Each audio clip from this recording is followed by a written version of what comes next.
दोस्तों नमस्कार। जैसा कि हमने पिछली बातचीत में कहा था कि हम लोग करंट सिनेरियो पे बात करेंगे। डायरेक्ट सेलिंग अभी भी टफ फेज से गुजर रही है। उसका सिर्फ एक ही कारण है, इलीगल एक्टिविटी। आज क्रिप्टो करेंसी के नाम पे जाने कितनी ही कंपनियां इलीगल एक्टिविटीज कर रही है और साइबर एक्सपर्ट की कमी के कारण मैक्सिमम पीपल इसमें इन्वॉल्व हो रहे हैं, जिससे निगेटिविटी तो आती है। ये एक तरह का न्यू स्कैम है और इसमें लोग इसलिए फंस जाते हैं क्योंकि उन्हें प्रॉपर नॉलेज और एजुकेशन की कमी है।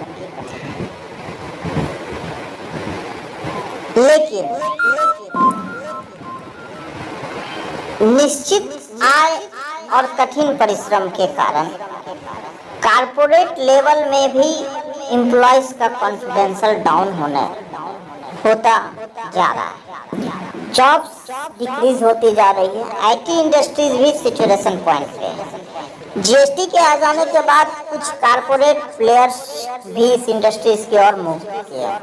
अगर हम लोग नेक्स्ट बिग इंडस्ट्रीज की बात करें या जो भी आप अगर रिसर्च करते हैं, सर्च करते हैं, तो आपको पता चलेगा कि wellness, personal care, anti ageing, retail, e commerce आदि इंडस्ट्रियां आगे काफी ज्यादा ग्रोथ करने वाली है। अब रह गया बात कि ये बिजनेस सही है या नहीं है, तो इसमें किसी ने सही कहा है, जिस बात को मैं दोहराना चाहूँगा कि अगर आप सही हो तो कुछ भी साबित करने की कोशिश मत करो, बस सही बने रहो और गवाही वक्त खुद दे दे। अगर एक्सपर्ट्स की सलाह माने तो 21st सेंचुरी नेटवर्क मार्केटर्स के लिए रेड कारपेट का काम करेगा। दूसरी ओर जहां अगर हम देखते हैं जो भी डेवलप कंट्री है वहां नेटवर्क मार्केटिंग को प्रायोरिटी दी जाती है। इसके पीछे एक रीज़न है। रीज़न यह है कि यह लोगों का बिजनेस है और जब तक लोग रहेंगे तब तक यह बिजनेस चलता रहेगा और 100% रिस्क फ्री बिजनेस भी इसे कह सकते हैं अगर आपने सही कंपनी में काम किया है। सही कंपनी को कैसे चुन सकते हैं, जिसके लिए हम लोग आगे बात करें। अभी बात है कि कुछ लोगों के विचार जो आपको देखने को मिलते हैं बाजार में।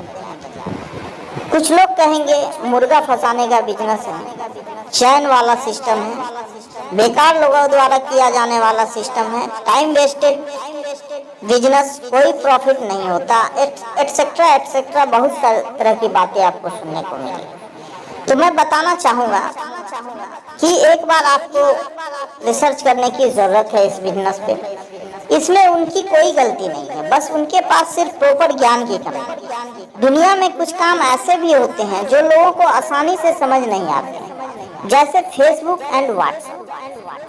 दुनिया में न जाने कितने ही लोग इस सेवा का उपयोग करते हैं। इसके लिए उन्हें कुछ देना भी नहीं पड़ता, अर्थात फ्री में। फिर ये सोचना होगा कि उसकी कमाई कैसे होती है। और इतना ही नहीं, फेसबुक दुनिया के टॉप 10 सबसे अमीर कंपनियों में एक है। फिर भी कुछ लोग कहेंगे पता नहीं पैसा आता भी है कि नहीं, क्या पता, परंतु कोई इस पर रिसर्च नहीं करेगा। जबकि यह जानना जरूरी है कि कोई भी इंडस्ट्रीज बनती कैसे है और चलती कैसे है।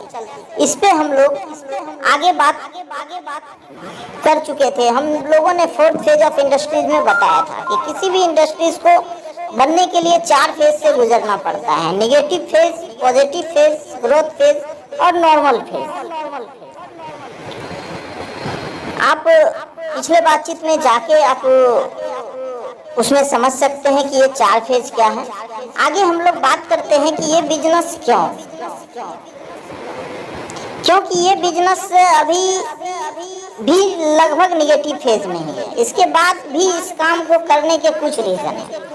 निगेटिव फेज में होने के बावजूद इस बिजनेस ने कई सारे सक्सेसफुल और करोड़पति पैदा कर दिए हैं।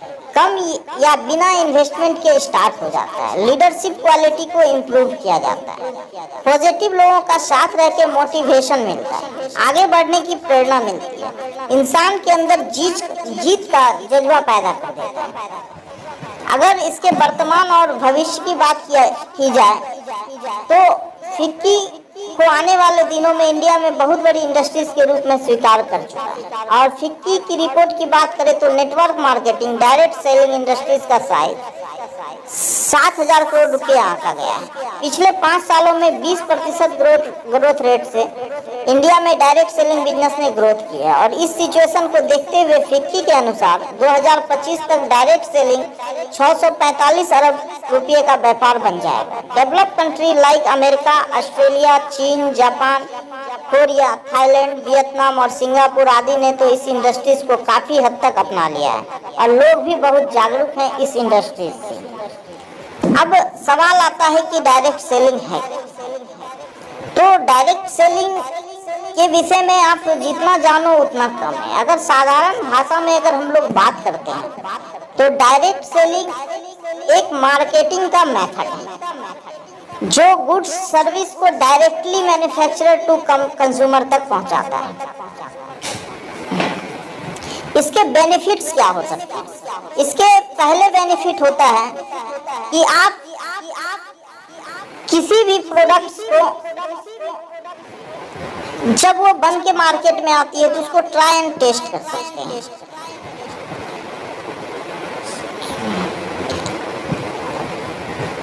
आपकी जरूरत क्या है उसके हिसाब से आप अपने आप को तैयार करते हैं, फिर कंसल्टेशन करते हैं।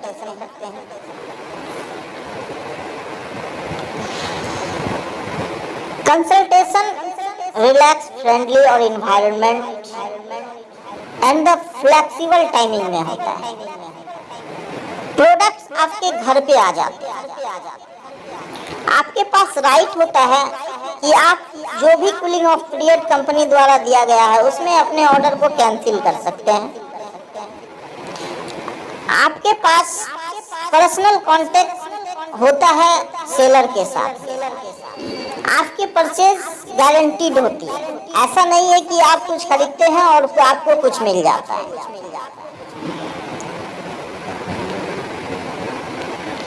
आपकी पर्सनालिटी डेवलप होती है। आपको तरह तरह के स्किल सिखाए जाते हैं या यूं कहे कि सेल्स के एक्सपर्ट हो जाते हैं आप। डायरेक्ट सेलर्स को सबसे ज्यादा फायदा है कि वो खुद के बॉस होते हैं। वो अपने हिसाब से टाइमिंग को चुनते हैं काम करने के लिए, अपने जॉब को, अपने फैमिली को मैनेज कर सकते हैं।